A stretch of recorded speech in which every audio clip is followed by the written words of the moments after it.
Welcome to A Celtic State of Mind. I'm John Dykes, and today I'm delighted to be joined by Natasha Meikle and Lawrence Connolly for the Axon Bulletin. And plenty to discuss as always. Welcome to the show, guys. How are you? All good, thank you. It's a big few days in the world of Celtic with regards to the release of a statement and also the interim results. We spoke yesterday about it. It would be interesting to get your take on it. I've seen a lot of the social media reaction to the interim results, but there's somebody delivering something. I'm not sure if it's who it's to, but so Lawrence, when you're looking at that, really, it was unsurprising, wasn't it? The fact that, yes, there was some losses there, but we expected that, didn't we? Yeah, I think we've expected that. We're far from immune, but, see with what, like about Peter Law, we did kind of run us financially well. So I think probably fiscally, if we've suffered those losses, there'll be clubs out there that have suffered bigger losses in proportion to their turnover. So I don't think it's something that we can overly worry about. There's been losses. Obviously, we've already sold Frimpong. We're expecting some sales coming up. We don't know, this summer. And we don't know what other changes are in, but yeah, I'm not overly concerned with it, but I think maybe most football fans are more concerned with winning on the park than what's on the balance sheet. Yeah, I mean, very early on, when we were in the first lockdown, we did a few different podcasts with David Lowe. People will remember David from Fergus McCann's time. He was Fergus's financial advisor. And, we painted a bleak picture of the future in relation to Scottish football. But I think David was very realistic in relation to Celtic's future. And the way that he spoke back then has more or less come to fruition. And I guess that when we're looking at it, Natasha, we're looking at how Celtic will recover from losses of 6 million. Because as Lawrence says, our biggest challengers have had much bigger losses over the last number of years, year on year, than what Celtic have had this year. And that is in the worst case scenario that we could possibly imagine, with no fans going to the games, etc. So the recovery is what I'm interested in, and I'm wondering how big a part of that recovery will be the sale of the biggest assets. Do you think we will enter a period where as much as another 3 big names will go in the summer? Unfortunately, I think that is how the club will look to balance the books. I mean, the losses weren't unexpected. One of the club's biggest revenue streams has been cut because of the pandemic. And naturally, there's going to be a loss. Like Lawrence has said, like you talked about yesterday, it's not a surprise, and it's going to be something felt across the board, not just in Scottish football either. So the losses are there. It's all about how the club look to balance the books. Like Lawrence said, the fans are more concerned about what's happening on the pitch rather than off it. But the concern here is that what's happening off the pitch in terms of the revenue loss is going to affect who we actually see on the pitch. It's easy enough to balance those books by selling a player like Edward or Ajer and not replacing them with a player of the same ability as Edward or Ajer. And I think that's probably how the club see a quick fix to turn this revenue loss around. The big concern again is, in the past we might have brought over a promising player like Ajer, who had been identified by Ronny Deila with his knowledge of Norwegian football, or we bring someone in like Edouard from an academy in France. We won't have that freedom. When it comes to signing players, it's going to be more difficult to sign players from overseas. So we're going to have a different market in which to operate as well, Lawrence. Does that concern you, or do you think this more back to basics approach will mean that we're very much more careful in the way that we sign players? Because in the past we've brought in a plethora of guys that really haven't made the grade, and we've spent a lot of money doing that. Do you think that these forced changes will result in a completely different culture when it comes to recruitment? It's definitely going to have an impact. just got to make sure we're making the best of what we have and what we operate in. I don't think the SFA have got their foreign employment rights in order yet, or agreed with the Home Office.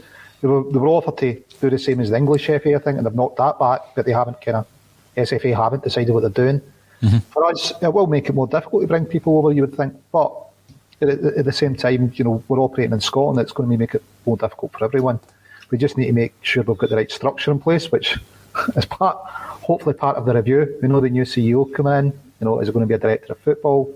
And I think it can all falls from that and from the scouting. There are gems out there in the UK or who perhaps would qualify for a work permit for the UK, depending on their international appearances or whatever the criteria is.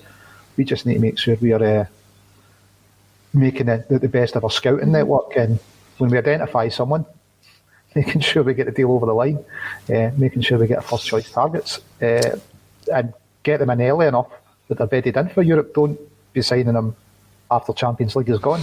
Don't be repeating the mistakes of previous years.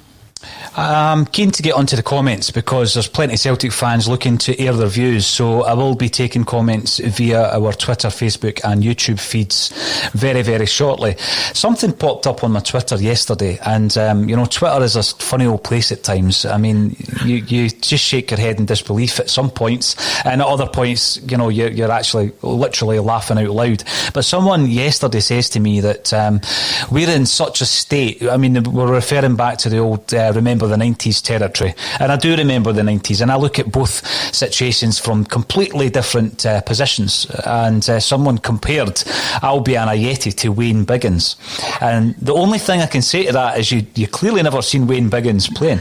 I remember his first game at Celtic Park getting my programme signed by Wayne Biggins, so I'm going to have to dig that out, thinking to myself, he's a new striker, and he's going to be at Celtic for years. He was quickly shifted on. The reason I bring that up is our squad back then was really in a poor state. I think when we look at the squad at the moment, if you assess that squad, the one thing they're going to be doing, and I know what you're saying, Natasha, it'd be great just to talk about the football, but at the moment the club is going to be looking at that squad and saying, right, who can we look at as assets to balance the books moving forward, and which other players are going to form part of this new Celtic, because we are entering a new era, I would guess. But you were asked the question yesterday, Natasha, and it would be remiss of me not to bring this up, and you were on the big screen and I saw it myself, but you were talking about changing the manager, and you can't see a situation next season when Neil Lennon is still in charge. Now, I'm not going to get into the territory of having the Neil Lennon avatar with a big cross through it. I think that he needs to be viewed as someone who has given a huge amount to this football club, both in terms of his playing career and his management career, but also off the park and everything he's had to suffer. So I don't subscribe to that. But what I would say is, I do think that we need a new manager, and that was your view yesterday. But the flip side to that seems to be, when I was reading through the chairman's message, I got a sense that we're not going to have these wholesale changes, and maybe, just maybe, they're looking at a restructuring in terms of a director of football coming in, but they might want to have that familiarity, that succession planning of having someone who's already at the helm, rather than tearing everything up all at one time. Is that a real concern, do you think? It's certainly a possibility. I mean, like you've already touched on, you can appreciate everything Lennon has achieved in the past for the club as a player and a manager, whilst also thinking that it's time for change. Those two things aren't mutually exclusive, and there's no reason to write off everything he's achieved for the club just because this season hasn't gone as we wanted, and because the fans want him to, or would have expected him to, have stepped down before now. I certainly take the view that the club might look for a sense of stability. If we're having Dominic Mackay coming in, if there'll be other bigger changes happening around the club, maybe one area of stability is to retain the management team. Mm-hmm. It's certainly, if we're talking about balancing the books and looking at the revenue stream, it's certainly the cheapest option. So perhaps they're going to look towards blaming stability, blaming costs, blaming revenue, and use that as the sort of base for retaining Lennon for another season. At the moment, I don't think that's out with the realm of possibility. Lawrence, you planted that seed in my mind some time ago. You said, I think there's a real possibility that Neil Lennon will remain as a Celtic manager. What I'm getting a lot of are people who are saying, well, if that's the case, I'm not going to renew my season ticket. And there's quite a few coming through at the moment actually saying that. With regards to that, Lawrence, going back to something Russell said yesterday, the club really are in a difficult position, aren't they? Because we've got an incoming team from at the very highest point of the club. The CEO is being replaced. We will have a drive for season ticket renewals. What drives Celtic fans to buy that? Well, there's a huge section of Celtic fans who will buy it regardless of the manager and who the manager is. And you've got to respect that. But there's also an element, there is a section of Celtic support, and I'm not saying they're holding the club to ransom. I think Kevin Graham spoke very well yesterday about it, where they're saying, well, the only currency you understand is me renewing my season ticket, therefore I'm not going to do that until the necessary changes are made. The argument to that is you're holding the club to ransom. What's your thoughts on it, Lawrence? I think it's holding a club to ransom. You know what? Everybody's entitled to spend their money as they see fit. But I think sometimes as fans we go, sign the most expensive player, get the best manager in. We don't. I think Jim Moss speaks well about it. We really don't sit there and do the figures of what that would actually cost the club and if it's going to be financially viable or if it would put the club at risk. Mm-hmm. So the club's in a hard position. They're going to have to balance it. If people don't renew because Lenny's still the manager, it's entirely up to them. But as far as I know, the club's got a big waiting list. And it made. Renewals is going to be hard enough with COVID just now anyway, regardless of who the manager is. But if the club could communicate with us better and say, look, this is a plan for the way forward. And understand that a PLC, they can't go into absolutely everything about the business plan, but they could say, look, this is the structure we're going to put in place. We'll review everything again at the end of the season, but more or less a holding statement saying, this is the structure that we're looking at when the new CEO comes in. Just some kind of progress. It doesn't have to go right down to minutia, but kind of some hope that there's a plan, even if it's to stay the same. But I think we've all had a look at it this season and went, right, we're not saying our first choice targets. What's scouting doing? Why does the CEO get involved so much with signings that don't go over the line and picking assistant managers and coaches, and why is that not the manager? You just really tell us how the club's going to function going forward. Just better communication would maybe alleviate a lot of the challenges they face. Not all of them, but a lot of them. The big thing for me with regards to the transfers, Lawrence, and I take a point, first choice. So who was our first choice goalie? Fraser Forster. Who was the first choice striker? Ivan Toney. I think we wanted Mark McKenzie, and who was the big fella? Colley from Sampdoria. We wanted him, and we didn't get any of these players. But you know what? I would flip that and say that the players that we did get, when you're offering Neil Lennon the not quite the war chest, but he's bought two £5 million players, both internationals, coming in from a very high level of football with European experience. You should be able to get a tune out of these guys, and I think that's what the biggest concern is. That they might not have been our first choice, but in seasons gone by, often we've bought players or brought players in who haven't been our first choice yet, but still managed to have that consistency, to still have that game plan, and still be a success. Sometimes I feel that even with Neil Lennon, it's almost a default position. I mean, we look at some of the signings that have come in, and they're on the bench. We're bringing in big, expensive loan players, and they're sitting on the bench, and we're hemorrhaging money, as obviously the interim results have shown. What we burn in £1 million a month or something like that. So, when you're looking at 62.5 grand on 3 loanees a week who are sitting on the bench, it's all about, for me, if you're going to bring someone in and he's a Uruguayan internationalist and he's playing for AC Milan, then surely we can get a tune out of Diego Laxalt. Unfortunately, we've not been able to, certainly recently. But I just think, I said when we heard that the CEO was retiring and the new CEO was coming in, and Dominic Mackay, I was looking forward to fresh ideas, Natasha. I was looking forward to, not a complete tearing up of the Celtic structure, but fresh ideas. And I think we're falling into the trap of recruiting similar types of players of a similar quality. And unfortunately, what's happened this season, as it's proven, is that if there's this perfect storm, then, the whole thing falls to bits. And we don't really have a backup plan. We don't have the stability of a youth policy that's producing 3 or 4 players that we can call on. And then you're looking at our own use of the loan system, where we maybe have half a dozen guys out there, yet we don't really have a first choice right back, so we need to bring in another loan player. That's just bad squad management. So I'm looking forward, Natasha, to a whole review of the way we do things and a freshness of ideas.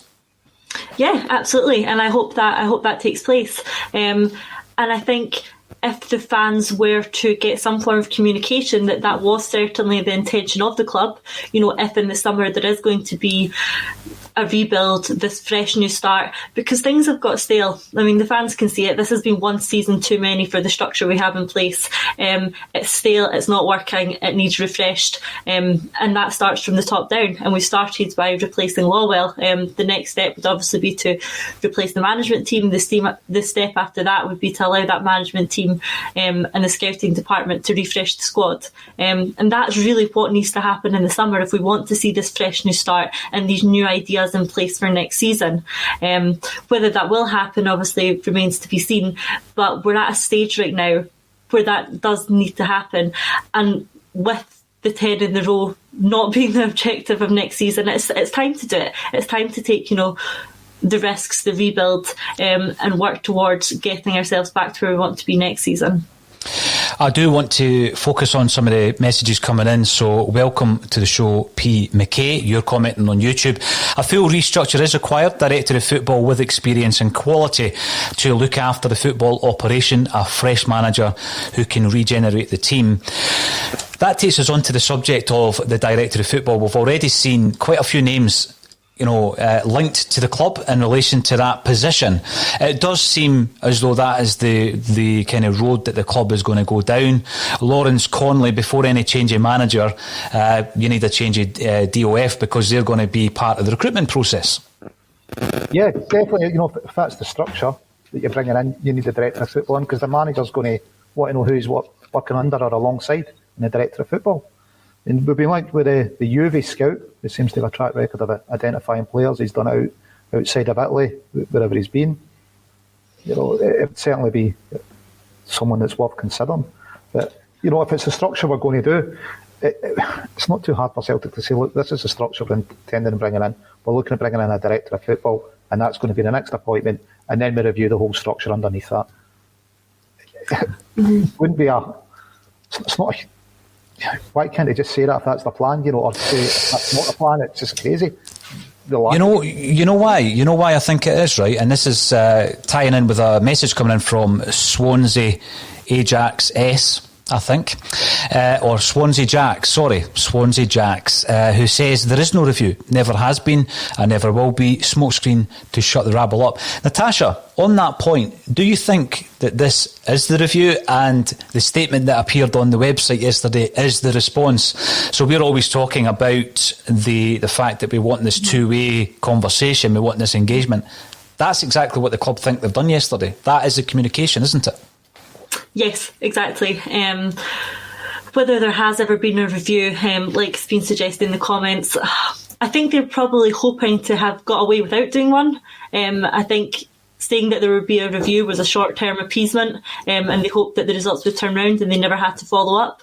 Obviously, that's not been the case. But what we saw yesterday, I think, is the review, and I think it is the club trying to say that they've engaged with the fans. The comments around the club being aware of the social media comments of how the fans are feeling, I think is them trying to signify, look, we've seen it, we've taken it on board, this is our communication with you. But that's just really not how it works, because we still don't know if that was actually the review. We've got JP, the Celtic SLO, said yesterday that he thought that was the review. So really, if they're talking about this being the communication we're getting, and it's still so unclear. How, like Lawrence has said, how hard is it to come out and say, yes, this is a review, this is our findings, or we'll follow up in X weeks, or it's really not hard to get it right, and I don't know why they consistently get these communications wrong. See, the big concern with that, sorry Lawrence, the big concern with that, as you say, is even spokespeople from the club aren't sure if that is a response to the review. You know, JP, who, by the way, I think has got an impossible job at the moment, especially when he tries to engage, and it's difficult, you know, for JP, so all credit to him. Absolutely. But even he doesn't know what's going on. Lawrence, sorry, I cut you off there. No, I was going to say, I mean, if the club could even just get a little bit of sophistication about the way they communicate, they could trial these messages out to our fans group. You know, a select number of people go, listen, what's the reaction to this?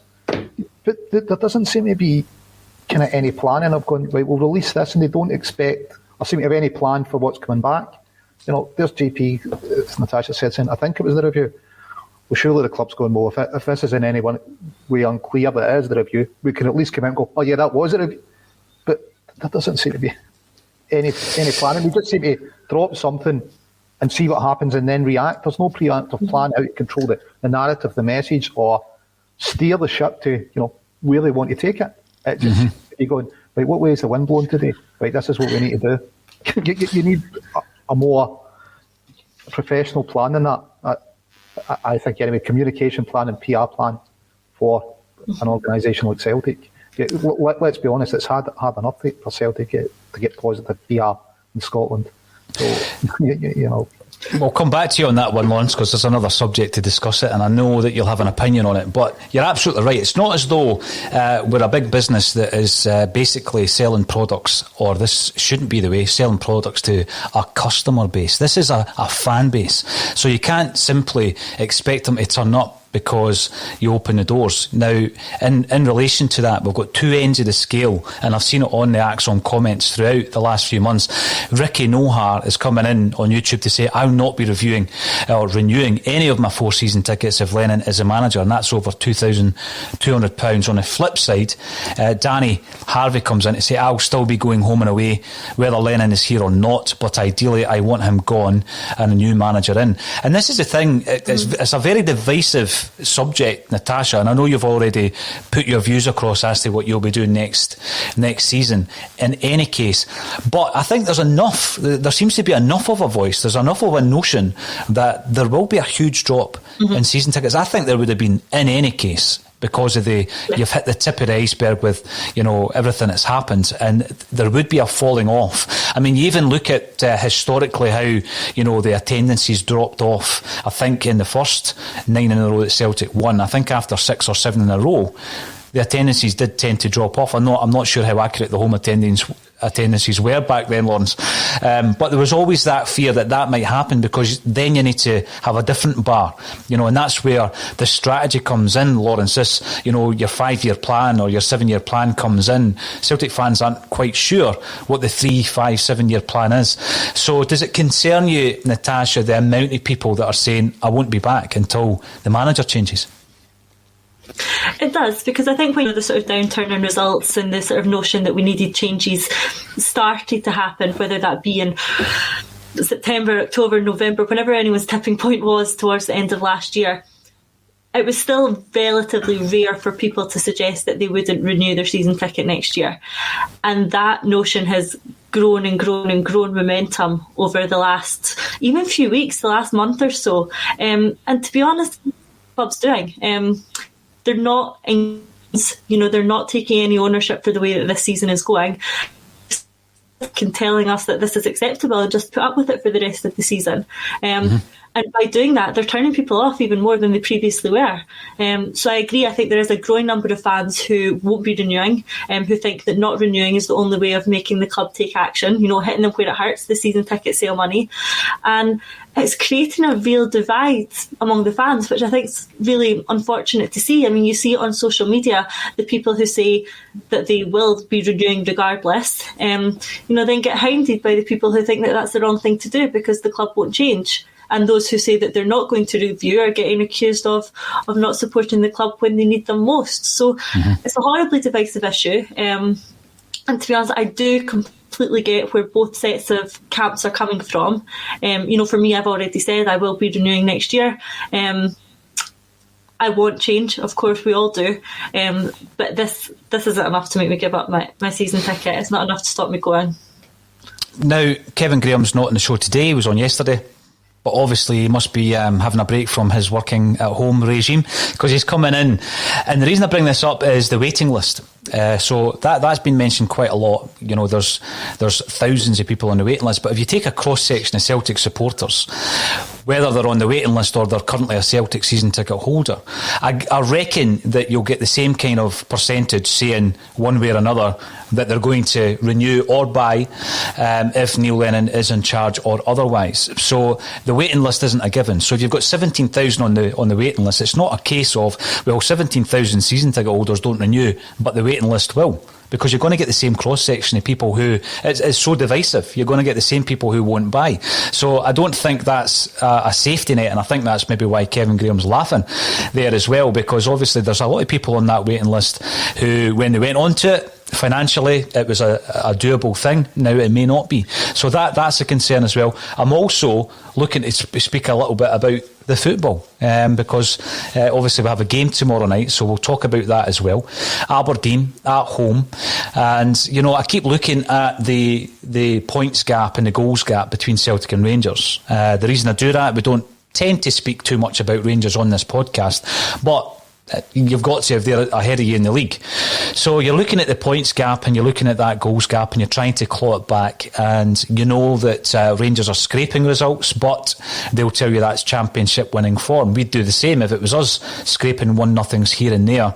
But you're going into a game tomorrow night. I think that's an opportunity, Natasha, for us actually to get a few goals under our belt, because I'm not impressed with the way that Aberdeen are playing. I'm not impressed. I don't think that they're in a good run of form. I don't think Celtic are playing particularly well themselves, but at home I would expect a victory tomorrow night. What's your thoughts on tomorrow night's game?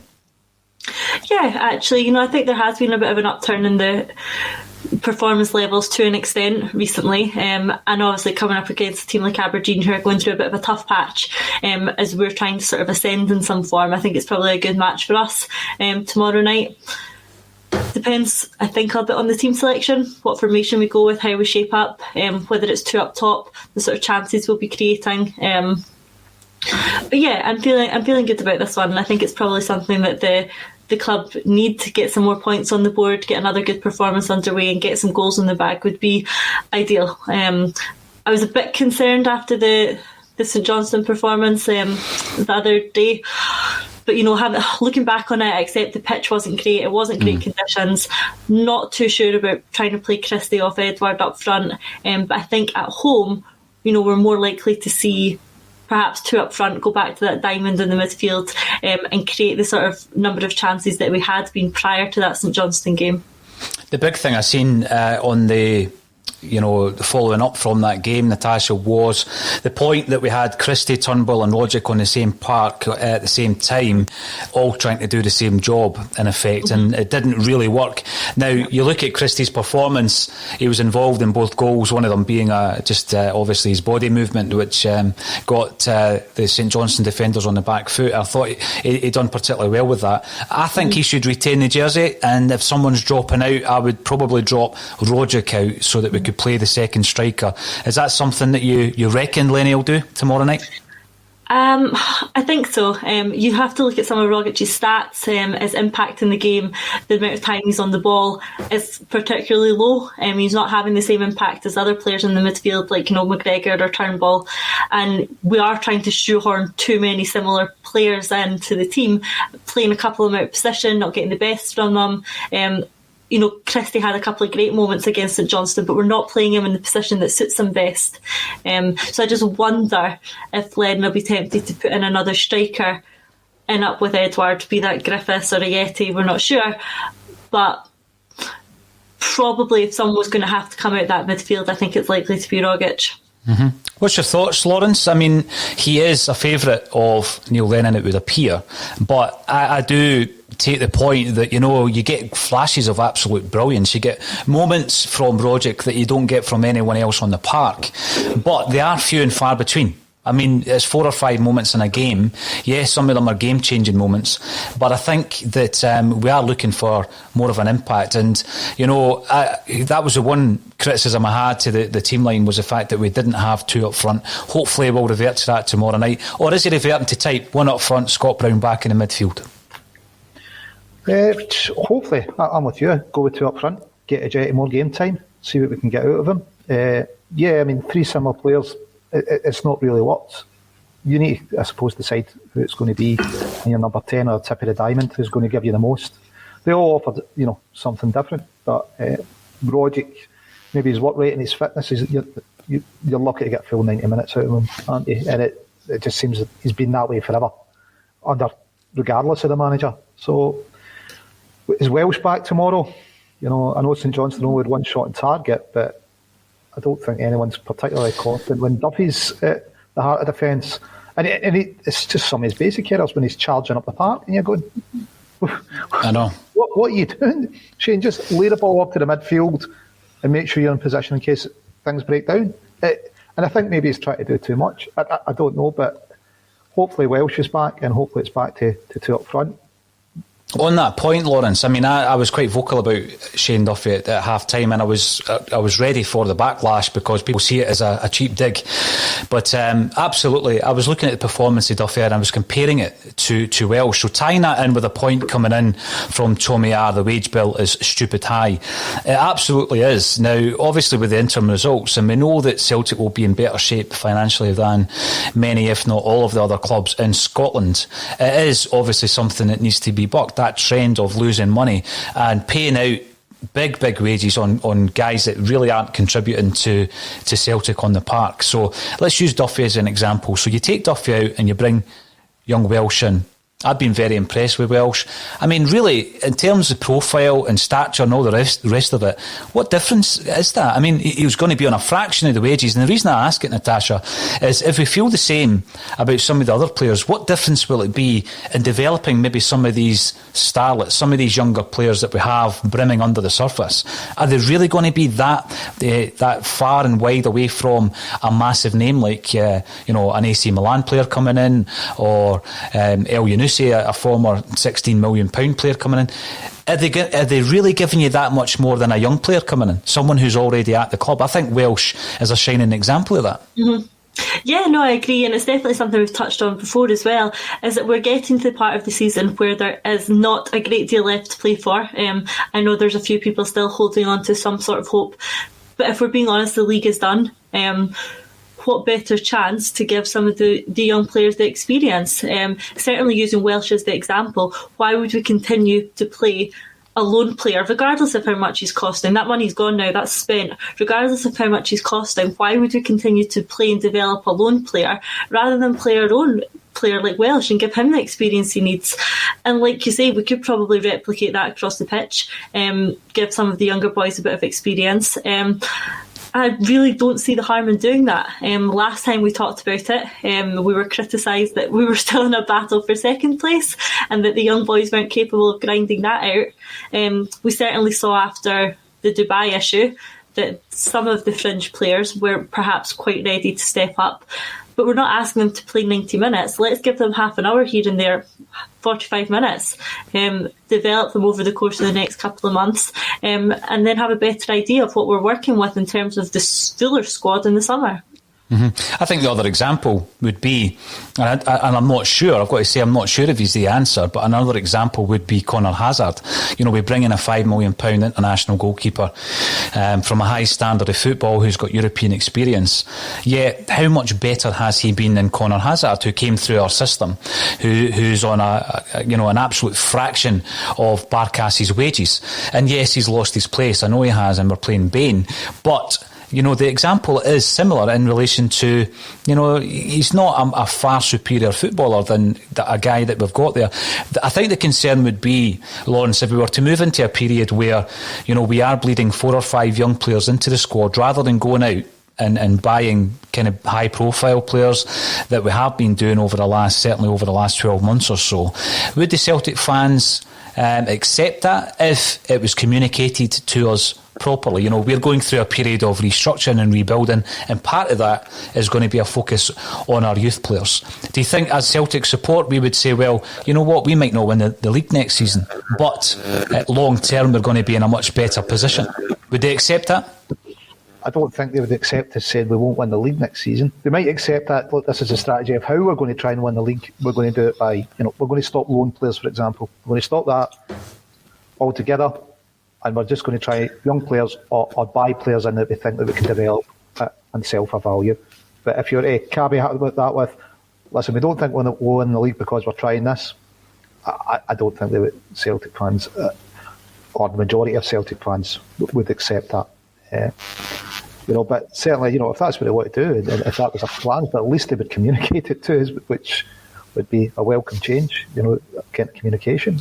But all over the park, you can maybe make the argument, you've said Hazard and Barkas and Duffy and Welsh, you've got Taylor and Laxalt. Mm-hmm. But we know not all transfers work, unfortunately. Some will work, some won't. Eddie's worked, but we could have developed a young player rather than Eddie. But, he's worked. I think it's getting a balance, and I think we went too much to the lone player side. You've got, I think there's just too many in the squad. Now, who knows, maybe that was with a view of what's happened in COVID. We don't want to invest. Maybe they've had a longer term view and they've just not communicated it. We don't want to be building up a wage bill beyond the end of this coming summer, because we can free up 6 wages there, which, as you've touched on, is quite a bit. I think Scott Brown's wages will drop if he remains with the club. We've already got El Hamid, who's on about 10 grand off the wage bills. That there's rumour that Beaton's gone. So maybe Celtic already have a plan where the wage bill is dropping. We've got a number of players coming to the last year of their contract. Eddie, Aya, Christie, Cham's away out on loan. I know Christie's not in huge money, but Aya, Cham, Eddie, are better paid players. So maybe Celtic do have some kind of forward planning in this that they've just not communicated. So they can see that they're going to cut their wage bill. Let's hope they're ahead of the curve and they've just not told us. I'm going to bring this point up from Autumn Glow. Celtic FC website reminds me of Chinese government propaganda pages. Now, that ties in with our headline today, not the review. So, thinking back to the 80s, Natasha, bear with us for a moment. We're going into the realms of 90s kind of Celtic Das territory. But going back into that territory, Celtic fans didn't feel as though they had a voice. And we had the Celtic View, which obviously was nicknamed Pravda because it was a propaganda vehicle for the club. Even the letters page, I think the board wrote the letters and then responded to themselves and all that kind of stuff. So the fanzine culture was born. It was born because the fans tried to take ownership so that we could communicate amongst ourselves as fans. And everybody had their favourite. Ming's was Not the View, which I thought was tremendous. Not only was it tremendous in terms of being articulate, and it educated you on what was going wrong at the club and how to put it right. I mean, you could read issue number 1 of Not the View, which I still have, thanks to a good friend of the podcast, Jim Orr. And in 1987, the people who were writing and editing Not the View were telling us that this club has to be a PLC. This club has to go public. We have to have a share issue. We need to build a stadium. And as a young football fan who wanted to read about Paul McStay and Frank McAvenny, you were reading this thinking, wow, there's real trouble at the club. But they were telling you this in 1987. And it wasn't obviously until 1994 that all came to fruition. But that was the voice of the fans. And obviously Not the View, the Alternative View and others still publish paper copies to this day, which I find absolutely astonishing, brilliant. But another way of being able to discuss and debate and share information is obviously on this platform, on the podcast, on broadcasts. It's basically bringing it right up to date using the tech that you have available to you. But often what happens is, back in the day, they would want to know about these movements. So there was the Save Our Celts movement, and that was followed eventually by Celts for Change. And, they were pivotal. These street movements were pivotal in change at the club. So they were really seen as a voice of the fans. Now, I don't think podcasts are seen as the voice of the fans. What I think they do, though, is they do give fans a platform to air their views, which is all important.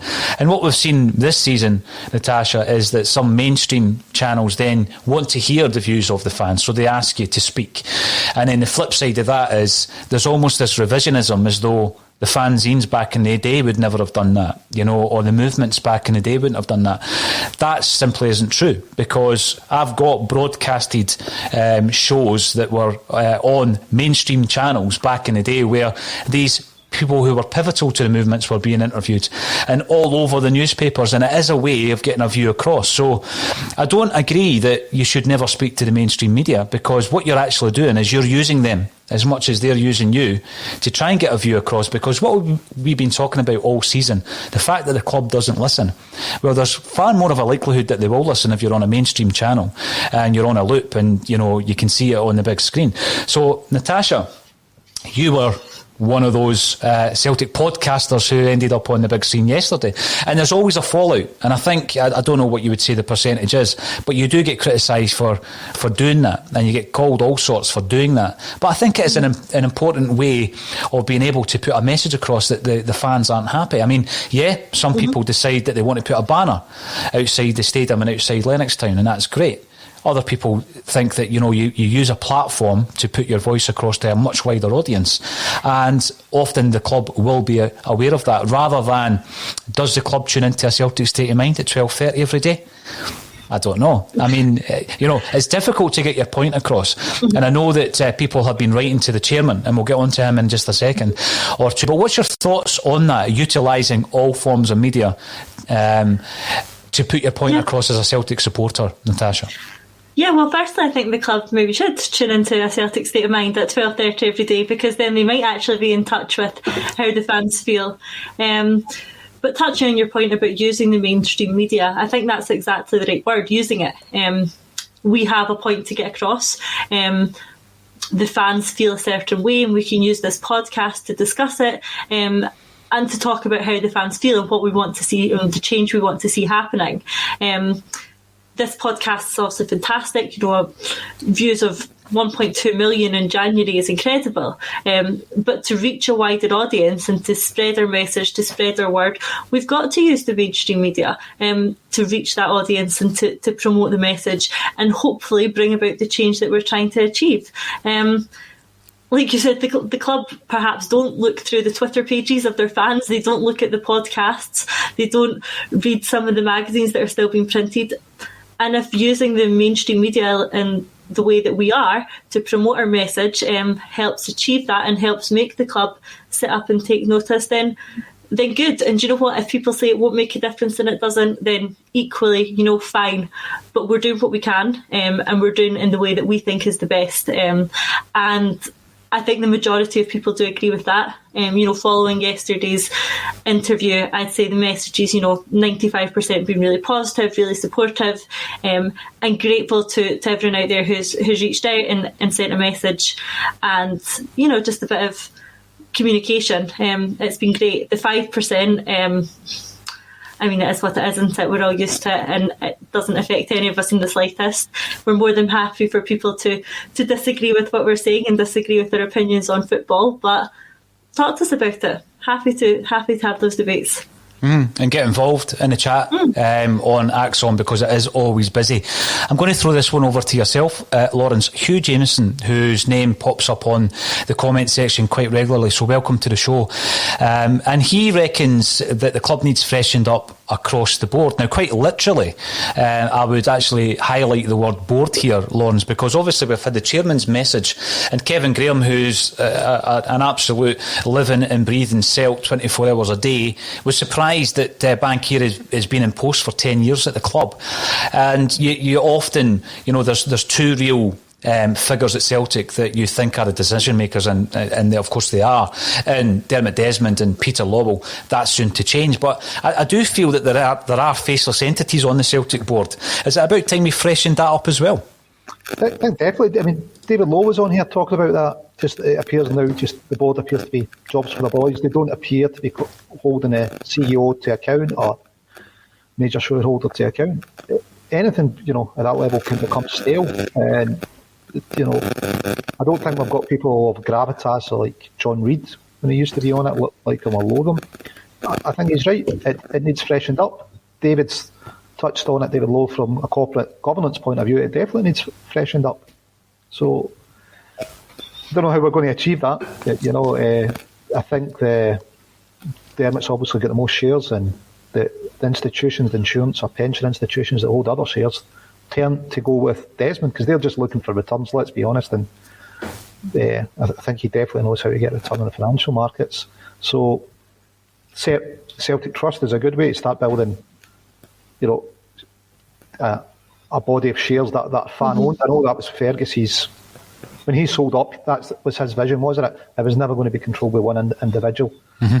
Unfortunately, we needed another share issue. It wasn't fully taken up, and Desmond came in and took up the slack, which was good, because it needed taken up. But we're back to a kind of situation where we've got more or less one person in charge. I think it was about 30% of the shares he owns and is more or less the one person in charge of the club. So, yeah, freshen up the board, the Celtic Trust. Again, fans investing in shares. I think it's all positive for the future. I'm going to bring this point in from Facebook. Unfortunately, your name doesn't show up on the avatar, but thanks for getting involved. The fact is, most of our youth players aren't good enough. Now, actually, I think we are producing good enough talent. And when you look at some of the amount of clubs that are coming in and taking some of these players from us, like Liverpool, Blackburn Rovers, Bayern Munich, it seems to be an ongoing. The recent one I read was Angelini, the goalkeeper, the grandson of David Hay.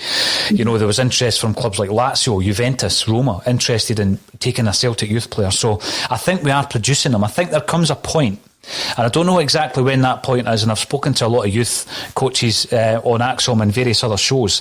There comes a point where that development kind of stops and they don't have that ability to go from the kind of pro youth into the first team. So they're looking elsewhere for that. And, you've got clubs elsewhere who might be able to offer you under 23 football. And, we've benefited from that because we've plucked players from under 23 squads and they've been able to transition into the Celtic first team. So how much of a focus do you reckon, Natasha, is going to be on Lennoxtown? It is going to be on the youth that we are producing, but I don't think we're getting the fruits of our own labour. That's exactly it. We all know that Brexit is going to make things difficult, particularly in the market that Celtic operate in. We're looking for those more obscure European players from more unknown territories, and we're not going to be taking players from the top leagues, and we're not going to be taking Spanish and French and German internationalists. That's not the sort of market that Celtic are operating in. Post Brexit, with the new point system that's going to come into place, the sort of player that Celtic usually be looking to get in are the ones that are going to be more difficult to get in. So that in turn might change our business model slightly, and it might make us focus more on Lennoxtown and the development of our own youth players. You're right, I think we are producing some good players. You just look at where they're then going to. The problem is the ones that are reaching the level that we'd want to then start bringing into the first team want to go somewhere else. Unfortunately, for some reason, whatever it is, the ones who are making the grade don't want to stay at Celtic. And the club need to have a good think about what they can do to make Celtic an attractive enough opportunity for these youth players not to start looking down south, not to look to Lazio or Germany or wherever they want to go and further their career. We need to make staying at Celtic look like the best option for their development and for their career. No, you're spot on with that, because not that long ago we were enticing young players from other clubs to come to Celtic. So, you're looking over the years. We've done it with AC Milan, we've done it with Arsenal, and now it looks as though we're on the receiving end, young talent leaving the club, and no one can say who's going to make it out of all the players that are leaving. I mean, another one obviously was Aaron Hickey, who eventually left for Italy, but I think Celtic made about 300 or 400 grand off that move, incidentally, because they had the foresight to put in the clause. Now, it is a concern for me. I also think that it's in the best traditions of Celtic to rear youth players, and there are a few in the side at the moment. I'm hoping that Mikey Johnson gets more game time so that he can start becoming part of that, a pivotal part of that team, a member of that side after his injuries. I'm going to bring this up from Facebook. 20 grand's worth of season tickets will go if the Kano Foundation don't get the funding. Please, if you can, support them. They are not the board. Yes, they are, and they have been fundraising due to the fact that obviously their normal big fundraisers during the year haven't been allowed to go ahead because it would involve people actually being in the same room as each other to raise some cash for the Kano. They're a great foundation. We've had Erin on the show previously, and also they were part of our charity fundraiser back in December. So you can find them on Twitter, Facebook and on their own website, and if you are able to add to the fundraiser, please do so, because they want to renew all their season tickets, even on the off chance that we won't be able to get back into the grounds. They want to renew all the tickets. They do some great work for kids who may not otherwise be at Celtic Park, and that's important. Now, Lawrence, I know that you've been sitting there like a coiled spring waiting for me to ask you about Nicola Sturgeon yesterday. Now, there's been a lot of talk in relation to the response to what she was saying in relation to coronavirus, Scottish football. She doesn't care if it's Celtic or Rangers. Do you think there's consistency in the message? Do you think there's consistency in the action from the Scottish Government?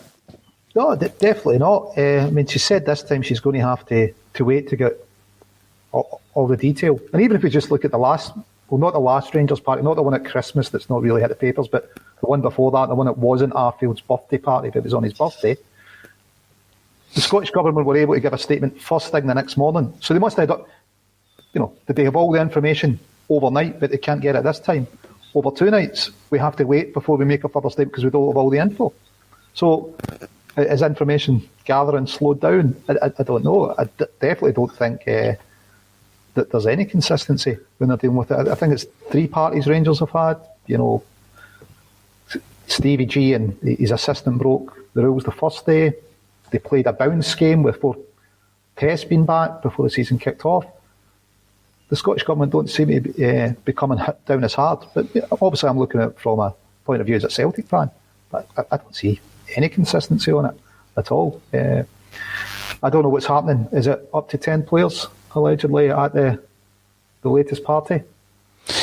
I think yesterday, the big thing yesterday was Nicola Sturgeon appeared on the screen whilst we were doing the broadcast, so I wasn't able to comment with any real information at that point. Then it became pretty clear that the comments were coming in trying to wind me up with what she was saying, so I couldn't go with that. I've had my chance to have a look at her comments, and I think what is pretty clear is she is talking about privilege, isn't she? She's talking about the privileged position that footballers find themselves in and the abuse of that privilege.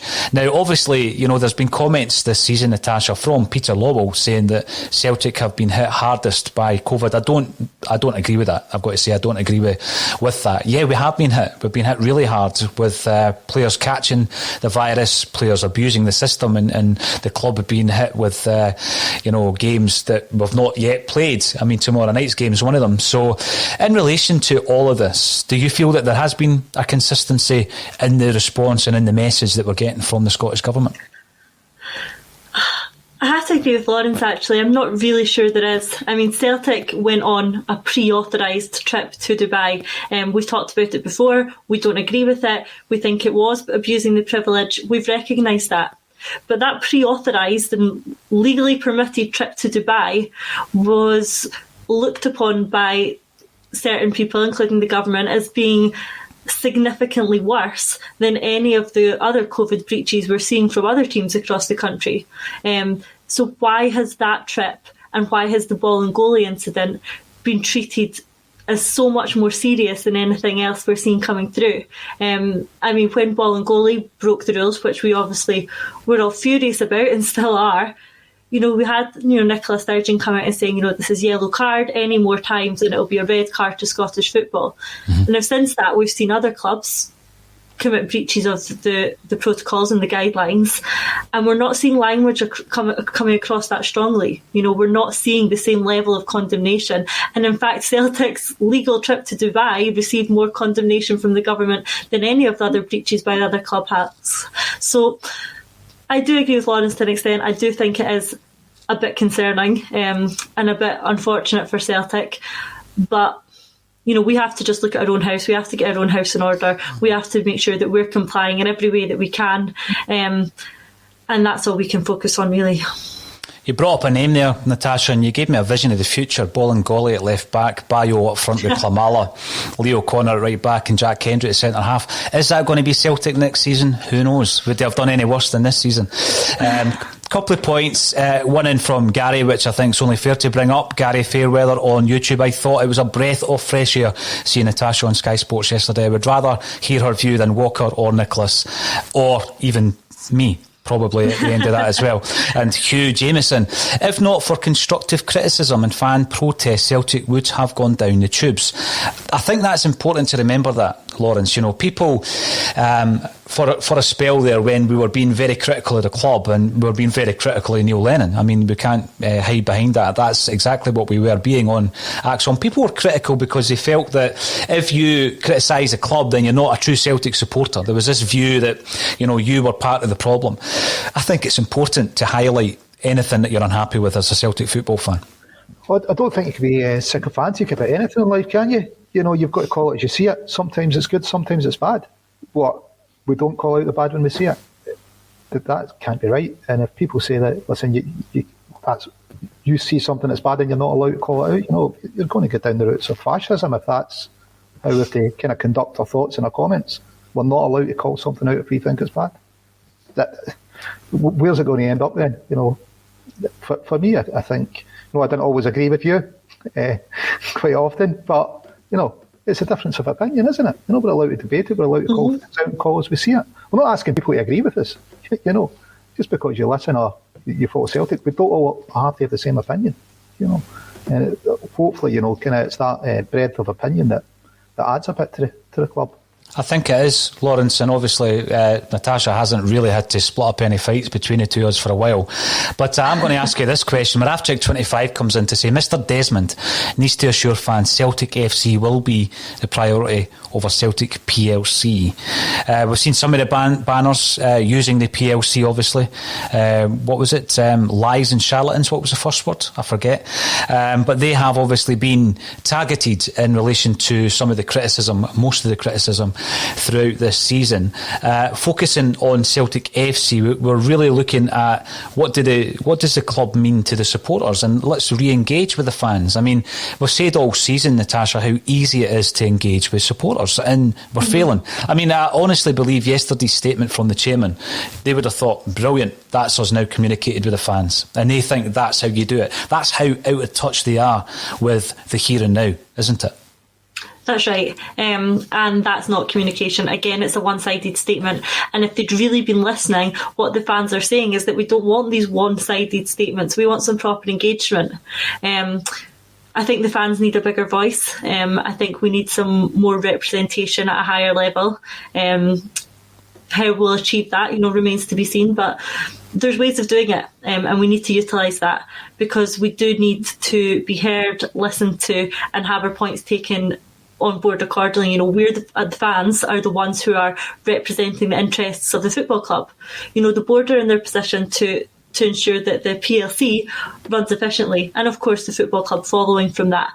The ones with the football club's best interests at heart are the fans, and that needs to be more represented. Yeah, I mean, I do agree with that, and I think that there are suggestions that fan representation, for example, is key to Celtic going forward. So we'll see how that develops. We've spoken a wee bit about youth. Marafchik again comes in with a great point. And by the way, Marafchik, you're not one of my favourites. It's just you've made two really good points. Bayern have a pathway via Bundesliga B for youth progression properly. We know we don't have that. We've been pushing to try and get the Celtic Colts into the pyramid system. I think it's the only way now for youth to progress in Scottish football at clubs like Celtic, Rangers, Hibs, Hearts, Aberdeen, Dundee United even, because there will never be a return to the reserve league. There's no going back to that. It was too costly for the majority of the teams, and I don't think we will go back to it. But one player that we did produce, Lawrence, and he came through the ranks, and he was a fantastic talent, and it looks as though he's an up-and-coming talent in the world of coaching, is Sean Maloney. And Sean Maloney has impressed a lot of Celtic fans over the piece. And you'll remember going back to October when I did actually tip him as a future Celtic coach alongside Roberto Martinez, but we'll say that as a caveat underneath that. With regards to Maloney, do you see him being part of a future Celtic? Yeah, definitely. I think he's got a lot to offer. Tell you what, even if he was just to come on board and do the communication, because he's communicating online, and the insight he gives, and the depth and the way he relays his messages is miles better than the way Celtic are communicating just now. But He's highly rated. Why wouldn't he come back? I believe he still lives in the Glasgow area. Mm-hmm. So, he's at Belgium, number 1 ranked team in the world, working with some great players. It's got to be somebody that's in Celtic thoughts. He's got a relationship there. He's a Celtic supporter. Why wouldn't he, why aren't the club finding out if it's part of his aspirations to come back? Because he was at the club for a while and it's part of the coaching system. Mm-hmm. So surely the club are having these conversations and going, well, Sean, what's your plans for the future? As we should be doing with, a number of people. We should never be starting from zero. When we come to plan the structure or a new management or new coaching, we should be aware of people out there that are interested in joining and are looking for a move, so that we're getting the best available. But I love Sean to come back. Short answer, yeah. The big thing that I've noticed is people are saying, well, although he's working with Belgium, who are the number 1 nation in world football, he's untested in terms of standing out on his own. So a lot of the kind of feedback I've been getting is that they would like Sean Maloney, but they would also like to have someone alongside him, someone who's the figurehead. And when you're thinking of Sean coming in, Natasha, if we were to employ a Ronnie Dyler type appointment from elsewhere, there might be a bit of panic, I think, from Celtic fans, because you're entering the unknown. The same could be said with Sean Maloney because of his lack of experience, but the fact that we know him and we're familiar with Sean Maloney due to his Celtic connections, it may actually go down a lot better. Do you think Celtic are thinking along these lines? Do you think that we might be bringing someone like Maloney back in? Is there any plan?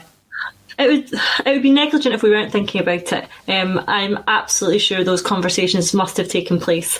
Sean Maloney's still in and around Glasgow. He's appearing on Sports Scene. He's doing the commentary before our games. The club must have talked to him. So if he is interested, he must be on the list of people who can perhaps come into the club. Like you say, if we are going to take a risk with a Ronnie Dyler type appointment, then that would certainly, appease the fans if we were to bring someone like Maloney in alongside with them, because the response, you've seen to Maloney online and on the forums has been universally positive. He's working, like you say, with one of the best teams in the world, and he comes across excellently. He's meant to be a very good coach. So, that coupled with perhaps a risky Dyler-esque appointment perhaps isn't the worst idea for the club going forward next season. And I certainly would like to see them bring Maloney in some capacity. And we already know what he can do. He's been at the club, as has Damien Duff. We know how they operate, how they coach, what their whole mentality is, their philosophy on football. Will McMillan, get Maloney on, please. I think you mean on the podcast. He did do a Celtic podcast when he was on the coaching staff, so you'll be able to dig that out. Well, if you want to think about his football philosophy, I'll ask the question. You can only ask, you never know. We do have a few Celts lined up over the next couple of months as well, so keep tuning into AXOM. And to ensure that you don't miss any episodes, just subscribe to us on YouTube and set your notifications on, and they will remind you whenever we're live, but we'll also put out pre-recorded interviews as well. It's been an interesting discussion as always, and we've had loads of great comments coming in from YouTube, Facebook and Twitter, so thanks for getting involved. The only thing for me to say is thank you once again, Lawrence Connolly and Natasha Meikle, for joining me on A Celtic State of Mind.